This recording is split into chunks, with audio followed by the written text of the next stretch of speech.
Hello and welcome to Leon's Lockpad. Today is going to be the tutorial on how to make a challenge lock with just using commercial pins. For those who are just starting, who have no idea how to make pins or don't have the equipment to make pins, I thought this one might find that it's useful because there's no rules that says you can't make a challenge lock with commercial pins. When I first started, I think the first 6 locks I had that I sent out, challenge locks, they were all commercial pins and I didn't make a single pin.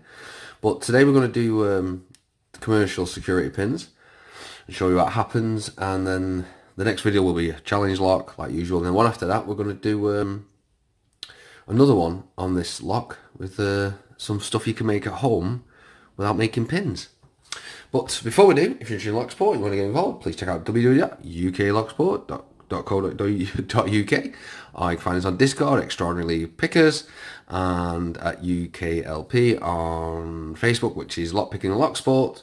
And if you like what's in my channel, you want to see some more, hit that subscribe button, that bell icon. There's like 2-3 videos per week from picking locks, challenge locks, tutorials, to all types of lock stuff related, really. Do apologise, sound a bit different today. I am absolutely full of a cold. I've had it for the last couple of days. I feel rotten. I've damaged my shoulder. And to put it off, I nearly wasn't going to be making a few videos for quite a while, as I went out today on a journey to get some, went to the shop, went to the post office to send some parcels off.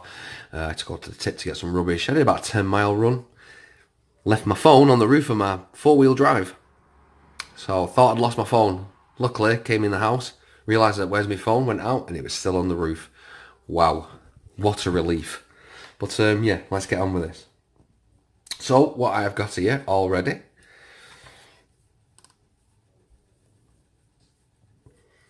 I'm gonna zoom in anyway. If anyone hear a annoying buzzing, there's a massive fly in the kitchen.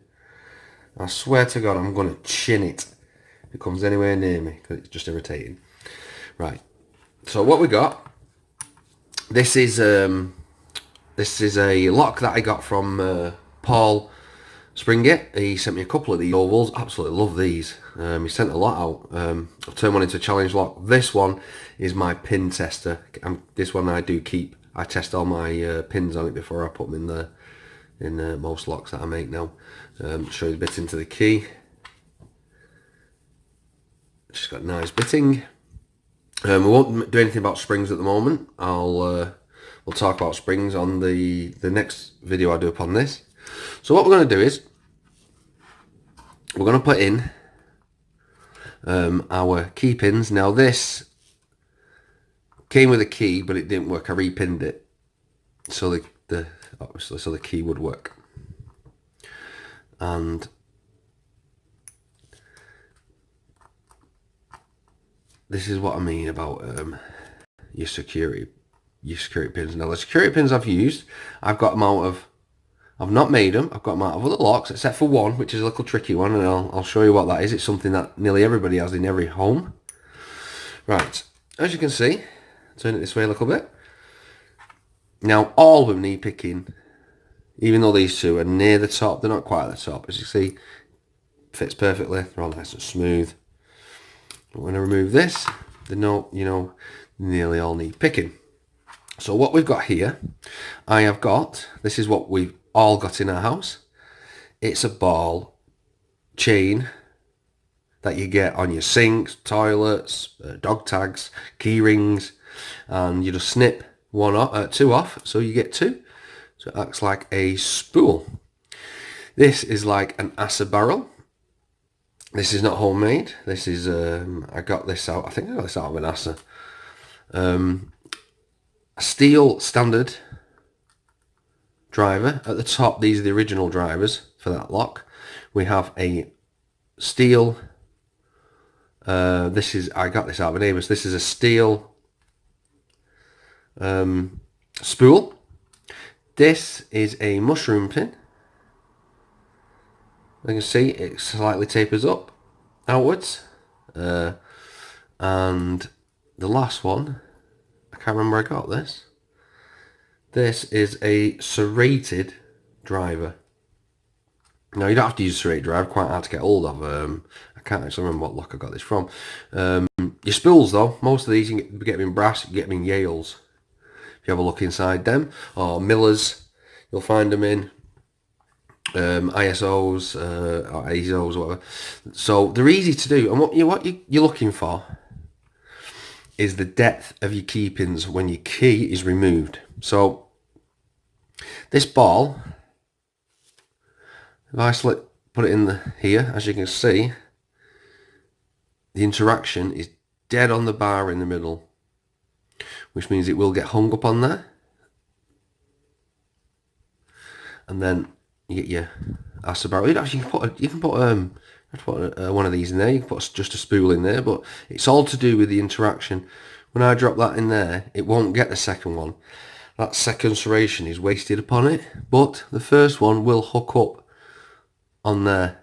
So there is your interaction with that pin. And because this one is right close to the top, there's no point putting anything in there unless if you was making pins, you could put a T-pin in there, but this is not about making pins. So we've got a stock pin in there, and the next one is this very nice chrome or steel plated spool, and when you drop it in there, as you can see how deep that goes. Now that will interact really nice with that chamber. He's trying to run off. And then we get this mushroom spool. Now you can either put them upside down. I put them in this way as I get more interaction from him, especially as you're pushing him up, because he's going to catch and he's going to go wide. He's going to give you you can put it this way. Excuse me, I am sorry. This is going to give you counter rotation. And last but least is the serrations. Now, only two of these serrations on this are going to interact, with it being not so deep, but just enough for the person when the tension in it, click on it, they're going to get 2 clicks off that serration. But as you can see, there is the full interaction with this core. Now these will all interact, and there's a reason why also I leave a standard pin in. I'll show you why, because we're going to repin it. We're going to put it back together. Really, I'm sorry. Must be irritating listening to someone cough. I am really, really unwell. I was going to put this video off for a while, but I thought, do you know what? No, I can't do that. I'll get it done. Right. Now what we're going to do is I'm going to let me just get the follower. What I'll do is I'm going to pause this, I'm going to put the pins in, and then we'll come straight back to it. Right, so we are done. I'm going to move everything to the side, except for the key.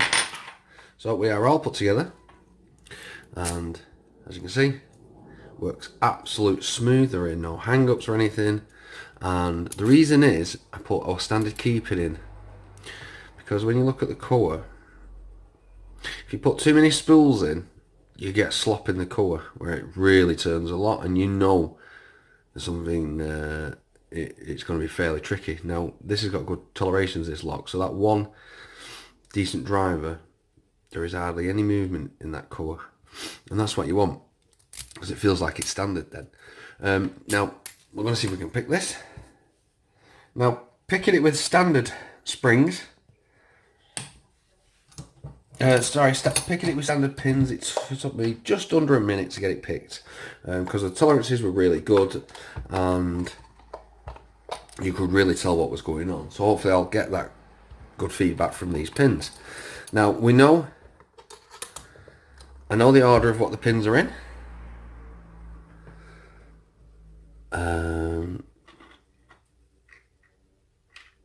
Yeah, I know what order they're in. So we've got the two ball keychain at the front. After that we have a Asa barrel. After that we have a spool.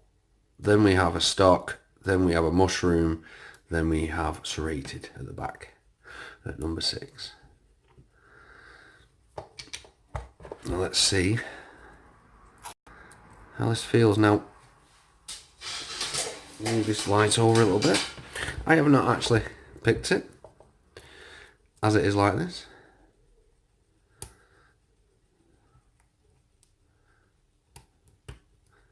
There we go. I think I touched 6 and we've got a little turn of the colour. So as you can see, we've got a little fault set going.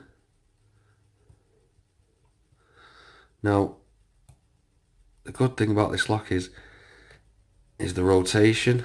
You're going to have to, at some point, counter rotate it yourself.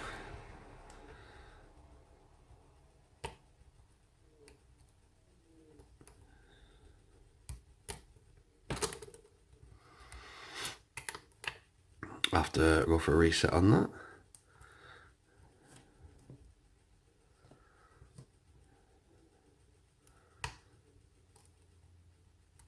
A little click again off 6. There we go. 5 I've had to manually counter rotate it. It's same with, there we go, same with 4.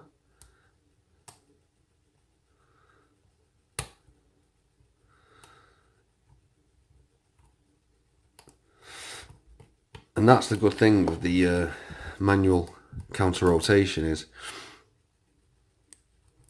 you can end up accidentally dropping other pins, which I've just done.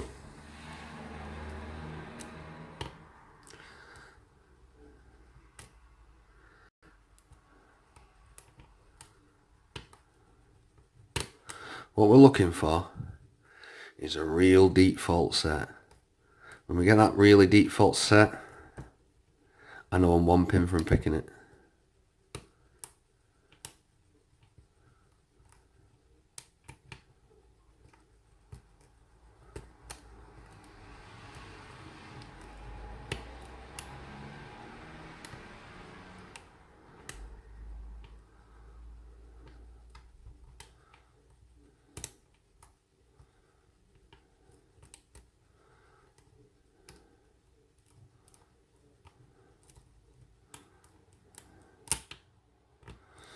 That was that serrated one. I felt the 2 serrations on that one then.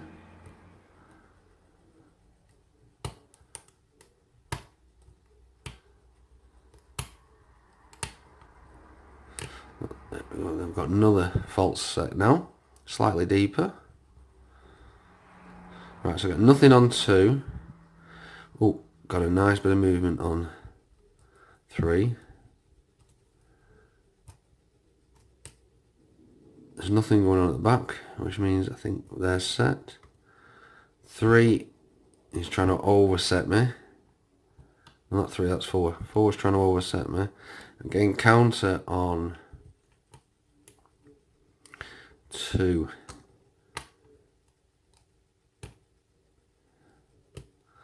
I think 2's just tricked me. It has. It's caused me to overset it.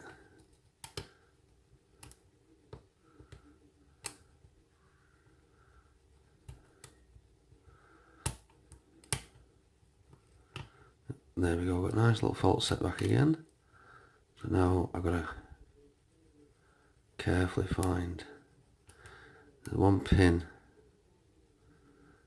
It's tricking me again.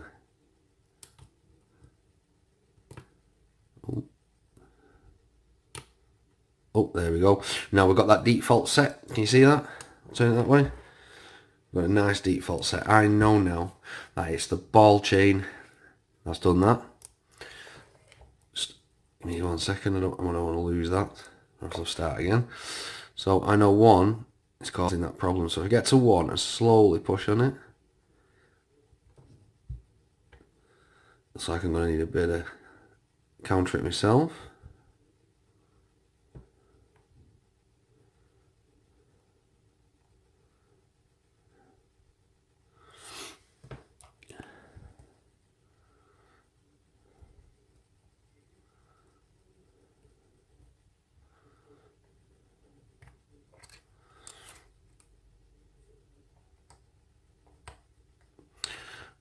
It's alright, it's not going to go back. I'm just going to change that to a pry bar.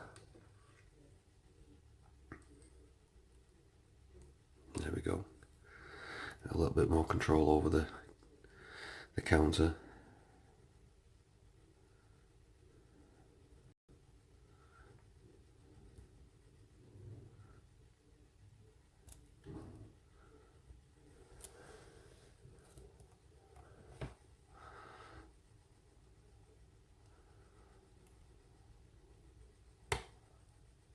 There we go, we got it. See how far I had to lift that up, and I was worried that it was going to drop some more pins and then we'd have been locked back up. Now that is undone, as you can see. There we go. And there we go. See, not too difficult. Well, it's quite tricky to pick, funny enough, for commercial pins, but what I'm saying is, if you can't, you know, make the pins yourself at the moment until you get that type of equipment, don't worry about it. You can do it out of commercial pins, and you can make a fairly tricky lock. That was quite tricky. Just out of stock standard commercial pins. And it's fun to make as well. But yeah, so I hope this helps you in any way about if you worry about making a lock. Like, you can do it with just commercial pins, security pins, and you can have fun doing it. Now, like I say, next video will be a challenge lock, but the one after that, we're going to look at stuff you can use without making pins. So like nails, grub screws, stuff like that you can use as pins. Easy. You don't have to do much messing around with them to get them to fit. But yeah, I can see it works still smooth, and it was a pretty tricky lock once I put all those security pins in there. They did the job, what they were supposed to, and that counter at the very end was really big, and I really, like I say, I did think I was going to drop everything. Also, quick note, I have, if any of you lads have sent me their very first locks, or, you know, new ones, please apologise, I've not picked them just yet. They're in a queue. I have a massive parcel underneath me full of challenge locks that I've got to get through. I've got challenge locks to my right. I've got parcels over to my left going to Daz Evers and West Coast Picks. Their parcels, I've got locks in that I haven't picked, but I've had them so long, I don't feel right keeping them any longer. And to be honest, someone else needs to get them picked and they can get round the world, if you get what I mean. But anyone that's recently sent me in the last month or so, I've still got them. I will get through them. The other ones that I've got rid of, I've had for the last 4 months, and they need to get on. But yeah, so for you newbies out there, the ones that are only just starting and interested in making their own locks, I hope it does help. So thank you very much for watching. Please subscribe, and bye. Don't forget to like.